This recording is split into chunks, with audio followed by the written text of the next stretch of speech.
Speedlings here. Looks like they're trying to get some harassment done. Stealthily sneaking by my forces, but it looks like I did catch that because I was by the Zelnaga watchtower. And these Zerglings are going to try to rush my mineral line, but they're focusing the planetary fortress just for a second. Now they're switching to the SCVs, but as you can see for yourselves, Zerglings are so weak. I actually have I got the bonus armor too for the Terran building, so that's interesting. You don't really see that too often in competitive play, but it looks I guess it helped a little bit. As you can see, first of all, the planetary fortress took virtually no damage, as you can see here from the wireframe.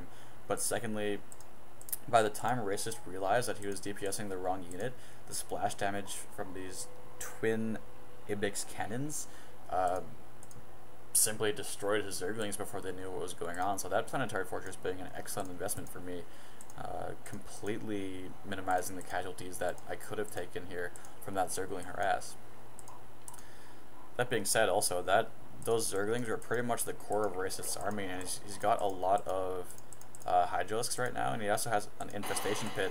But right now these Zerglings are trying to get a strand off on these Marauders, not using stim pack, it looks like, as I'm trying to preserve what precious HPs I have. There's a stim, actually, I stand corrected. Stimming up now to run away.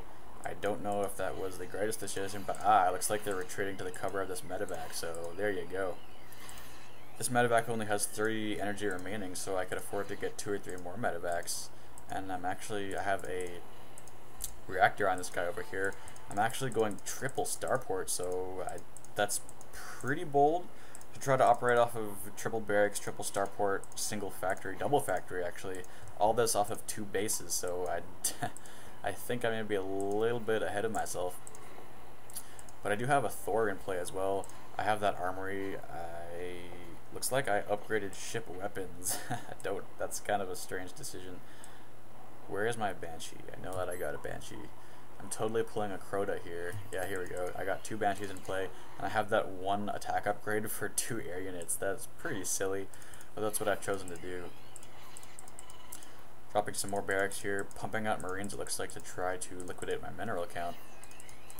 And that's not a bad decision whatsoever, considering I have that 1 infantry upgrade and I have combat shields for my Marines as well. So even though there are a great deal of Hydralisks in play, there are no upgrades. No upgrades save for that 1 carapace upgrade, so that's a good decision by Racist. But once again, his lack of saturation is holding him back. This position here is not fully saturated, although it's close. This position here is not saturated either. Plus, he's not even running off of this extractor. There's no drones on this extractor, and he hasn't even constructed that second one over there. I'm not faring too much better. These Banshees have been idling here for quite some time. Cloak is even ready. I need to move out with those Banshees to make something happen. Racist actually showing some decent foresight. He has that Overseer as my main infantry ball, with the cover of this Thor is now moving out. I'm not even choosing to salvage this bunker because I just have so many minerals in the bank right now. Moving out here to this northern expansion, you're going to see these Zerglings. Probably going to take them out as I should, but in fact I'm going to do the opposite of that. I'm going to run from the Zerglings. So yeah, these Zerglings actually have an SCV kill, it looks like.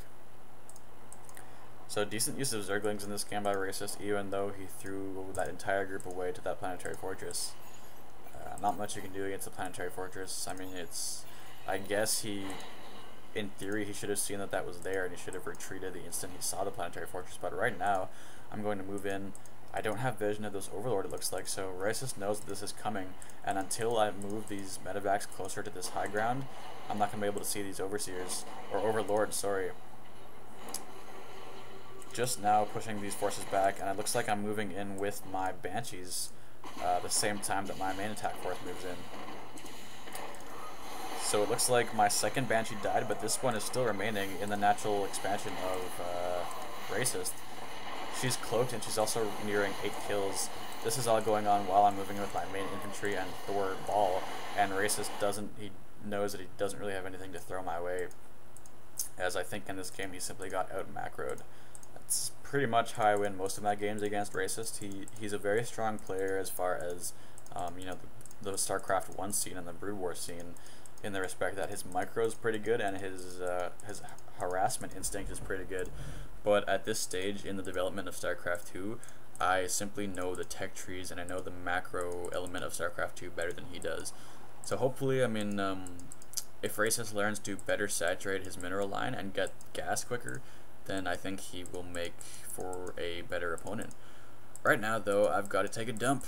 Sorry to tell you that, but it's the truth. Thanks for watching, guys, and I will refrain from any candid statements in my future games. Thanks, guys.